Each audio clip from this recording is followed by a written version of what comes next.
के लिए कुछ करना चाहता हूं तो उसके लिए मुझे अपने राज्य जाना पड़ेगा। अगर मैं पलायन को रोकना चाहता हूं तो उसके लिए वो व्यवस्था बिहार में ही रहकर मुझे तैयार करनी होगी। और अब तो मैं सिर्फ पलायन को रोकना ही नहीं चाहता बल्कि मैं रिवर्स माइग्रेशन भी चाहता हूं कि हम एक ऐसा बिहार बनाएं जहां पे जो लोग पलायन करके बिहार से बाहर गए हैं वो लोग भी वापस अपने राज्य में आए। बिहार फर्स्ट, बिहारी फर्स्ट की सोच पे काम कर रहा हूं। तो फिर अगले चीफ मिनिस्टर चिराग पासवान रहेंगे? मेरे सारे थॉट प्रोसेस, मेरी सारी मेहनत, मेरी सारी वर्षों से जो मैंने व्यवस्था तैयार करने के लिए जो मैंने सोच डाली है उन सारी चीजों को भुला के ना एकदम बॉयल डाउन कर दिया जाता है कि इसकी महत्वाकांक्षा है मुख्यमंत्री बनने की। इसलिए मैं ऑनेस्टली बोलता हूं, मेरी ऐसी कोई महत्वाकांक्षा नहीं है। मैं जिस परिवार से आता हूं, I have seen it all. My stomach is already full. I don't have any greed left कि मुझे ये चाहिए, मुझे वो चाहिए। मैं एक ऐसे परिवार से आता हूं जहां पे मेरे नेता, मेरे पिता आदरणीय रामविलास पासवान जी ने बतौर केंद्रीय मंत्री 6 प्रधानमंत्रियों के साथ उन्होंने काम किया।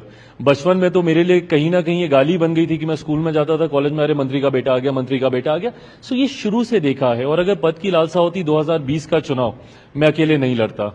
हर वो राजनीतिक व्यक्ति जो राजनीतिक परिस्थितियों को समझता है वो जानता है कि अगर 2020 का चुनाव मैं मौजूदा उस वक्त के एनडीए अलायंस में रहकर मैं लड़ता तो मैं केंद्र में मंत्री 2020 में ही बन गया होता और बिहार में भी मेरे 3-4 मंत्री होते जो उस वक्त की परिस्थितियां थी। बट उस वक्त भी मैंने अपने विचारों को ही लेकर, बिहार फर्स्ट, बिहारी फर्स्ट की सोच को ही लेकर मैंने गठबंधन से अलग होने का फैसला लिया। तो ऐसे में मेरी मुख्यमंत्री बनने की या किसी पद पर जाने की कोई महत्वाकांक्षा नहीं है। मौजूदा परिस्थिति में तो वैकेंसी भी नहीं है। We already have a chief minister in place, we already have a chief minister. But we have elections coming in November, and Bihar could do with some youthful energy, something that you represent, something that a lot of your competitors also represent. You Absolutely. have Mr. Prashant Kishore, you have Mr. Kanhaiya Kumar. So there are a lot of youth leaders coming out of Bihar, promising a change in Bihar. तो उसमें आप नहीं अपना झंडा नहीं गाड़ेंगे कि आप मुझे No, of course. I mean, and this is good. You know, there's a very soft generational shift in my state, which is really nice. You know, I mean, we have always spoken and talked about the era of, you know, where my father was there, Adaniya Lalu ji was there, Nitish Kumar ji was there, you know, Sushil Kumar Modi ji was there. So that was also an era, you know, which was very dominant in Bihar politics for the longest time. But gradually we are seeing a generational change, we are seeing a generational shift taking place in my state, and I find this as the beauty of democracy, you know, where you have so many options to select from, you know. You have a lot of young faces with young visions, with young ideas, with young ideology, and everybody is focusing to bring that change in Bihar. So I think the people of my state are very lucky to select from all of us with whomsoever that they believe in. आपके जो पिताजी थे रामविलास पासवान जी बहुत ही legendary leader रहे हैं, लेकिन वो भी हमेशा पीछे रहे, केंद्र में रहे पर स्टेट में हमेशा उन्होंने साथ दिया सीएम का, पर सीएम की पद पे नहीं आए। आपकी पार्टी ने मांगा है कि उनको भारत रत्न दिया जाए, तो उसके बारे में थोड़ा कुछ बताइए। और मैं ये बोलना चाहूंगी कि जैसे अभी आप कह रहे हैं कि आप सीएम नहीं बनना चाहते, then you are following your father's footsteps once again. देखिए, सबसे पहले भारत रत्न का आपने जिक्र किया, मैं उनका बेटा हूं। मेरा तो ये लालच रहेगा ही कि मेरे पिता को देश का सर्वोच्च सम्मान दिया जाए। बट व्यक्तिगत भावनाओं को एक तरफ रखते हुए मेरी पार्टी ने भी विधिवत तरीके से इसकी मांग रखी है सामने, और कारण है 50 साल से ज्यादा, ओवर 5 डेकेड्स राष्ट्रीय राजनीति में उनकी एक सक्रिय भूमिका रही। जैसा मैंने कहा कि 6 प्रधानमंत्रियों के साथ, और ये अपने में एक बहुत बड़ी उपलब्धि है। इसी की वजह से उन्हें मौसम वैज्ञानिक भी कहा जाता था। बट अगर भारत की राजनीति में अगर आप राजनीतिक नब्ज को समझ पाए तो ये अपने में भी एक बहुत बड़ी कला होती है। उन्होंने वीपी सिंह जी की सरकार में बतौर केंद्रीय मंत्री काम किया, देवेगौड़ा जी की सरकार में, आई के गुजराल साहब की सरकार में, अटल बिहारी वाजपेयी जी की सरकार में, मनमोहन सिंह जी की सरकार में, और मौजूदा प्रधानमंत्री आदरणीय नरेंद्र मोदी जी के भी मंत्रिमंडल में वो बतौर केंद्रीय मंत्री उन्होंने अपनी भूमिका निभाने का काम किया।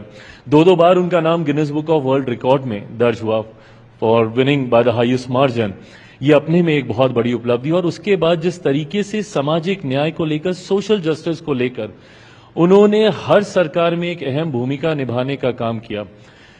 आज की तारीख में शायद लोग इस बात का महत्व भी नहीं समझ पाए, बट आज जब कांग्रेस और ये तमाम नेता संविधान को लहराते हैं और बाबा साहेब का नाम लेते नहीं थकते, कल भी राहुल जी मेरे ही राज्य गए हुए थे और वहां पर जाकर वो जय भीम के नारे लगाते हुए बाबा साहेब के विचारों को वो याद कर रहे थे। ऐसे में सवाल उनसे भी बनता है कि आप जिनकी बात कर रहे हैं वो हमारे संविधान के निर्माता हैं, संविधान के रचयिता हैं, पर उनकी एक भी तस्वीर भारत की संसद में 89 तक नहीं थी। 89 तक उनकी एक भी तस्वीर भारत की संसद में नहीं थी, जबकि एक पार्टी के तो भूल जाइए, एक ही परिवार के 3-3 नेताओं की बतौर प्रधानमंत्री तस्वीर भारत की उस सेंट्रल हॉल में थी। ऐसे में आज जब ये लोग बाबा साहब का जिक्र करते हैं तो इनको ये याद होना चाहिए कि बाबा साहब की पहली तस्वीर भारत की संसद में मेरे नेता आदरणीय रामविलास पासवान जी जब वीपी सिंह जी की सरकार में श्रम एवं कल्याण मंत्री थे, उस वक्त लगाई गई थी। उस वक्त बाबा साहब को भारत रत्न दिया गया था। तो जो लोग आज इन तमाम बातों को लेकर राजनीति करते हैं, बस उनको सिर्फ मैं बताना चाहता हूं कि मेरे पिता हैं, उनके योगदान को तो मैं सर्वोच्च रखूंगा ही, बट मेरे नेता हैं और उन्होंने देश के लिए ये तमाम ऐसे कार्य किए हैं जिन्होंने सामाजिक न्याय की व्यवस्था को मजबूत करने का काम किया। इसीलिए भारत रत्न की हम लोग मांग करते हैं। बट आपका जो पहला प्रश्न था कि मैं अगर बिहार नहीं जाऊंगा तो कारण वही होगा कि पापा भी यहीं पे थे। मैं बिहार जाऊंगा, बट बिहार किसी पद की लालच में मैं जाऊं, कतई नहीं। बिहार में बिहार फर्स्ट, बिहारी फर्स्ट की सोच को कैसे धरातल पर उतार पाऊं, इस व्यवस्था के निर्माण के लिए जाऊंगा। बिहार ऐसा स्टेट है जो कि नालंदा यूनिवर्सिटी के लिए जाना चाहता था। हमारे पहले प्रेसिडेंट डॉक्टर राजेंद्र प्रसाद जी बिहार से हैं।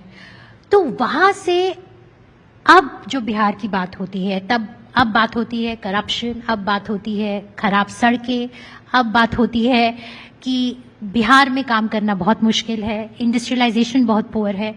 तो आपका क्या विजन है बिहार के लिए, और आप कैसे, जो आपसे पहले नीतीश कुमार जी हैं, उससे पहले जो जितने भी चीफ मिनिस्टर्स रह चुके हैं, वो चेंज लाए हैं, पर जिस डिग्री पे चेंज होना चाहिए था, जिस स्केल पे चेंज होना चाहिए था, वो नहीं आ पाया है।